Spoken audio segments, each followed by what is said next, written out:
বাংলার বীর সন্ন্যাসী স্বামী বিবেকানন্দ। এবং এই বাড়ি সাক্ষী রইল সেদিনের নরেন্দ্রনাথ দত্ত থেকে আজকের স্বামী বিবেকানন্দ হয়ে ওঠার। আজ তার 163তম জন্মতিথি। অষ্টাদশ শতকে স্বামীজির প্রপিতামহ রামমোহন দত্ত এই বাড়ি তৈরি করেন। পিতা বিশ্বনাথ দত্তের অকাল মৃত্যুর পর পরিবারের উপর নেমে আসে এক গভীর সংকটের ছায়া।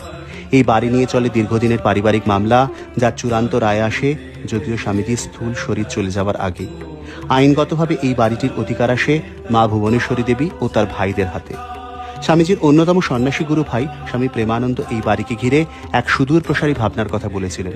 তিনি চেয়েছিলেন এখানে হবে শাস্ত্র আলোচনা, থাকবে একটি পাঠাগার ও ব্যায়ামাগার, যাতে শহরের ছাত্র সমাজ সহজেই স্বামীজির আদর্শের সংস্পর্শে আসতে পারে। 1963 সালে সেই স্বপ্ন বাস্তবায়িত করতে বাড়িটি বেলুড় মঠ অধিগ্রহণ করেন।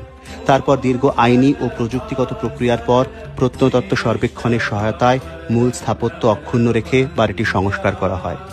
পুনরুদ্ধার হওয়া এই হেরিটেজ বিল্ডিংয়ে আজও সংরক্ষিত আছে স্বামীজির জন্মকক্ষ, ধ্যান কক্ষ, ঠাকুর দালান ও নানা স্মৃতি বিজড়িত নিদর্শন। এবং 2004 সালে এই বাড়ির দরজা খুলে দেওয়া হয় সকলের জন্য, যেন আমরা সবাই এই মহামানবের আদর্শে নতুন এক সমাজ গড়ার লক্ষ্যে এগিয়ে যেতে পারি।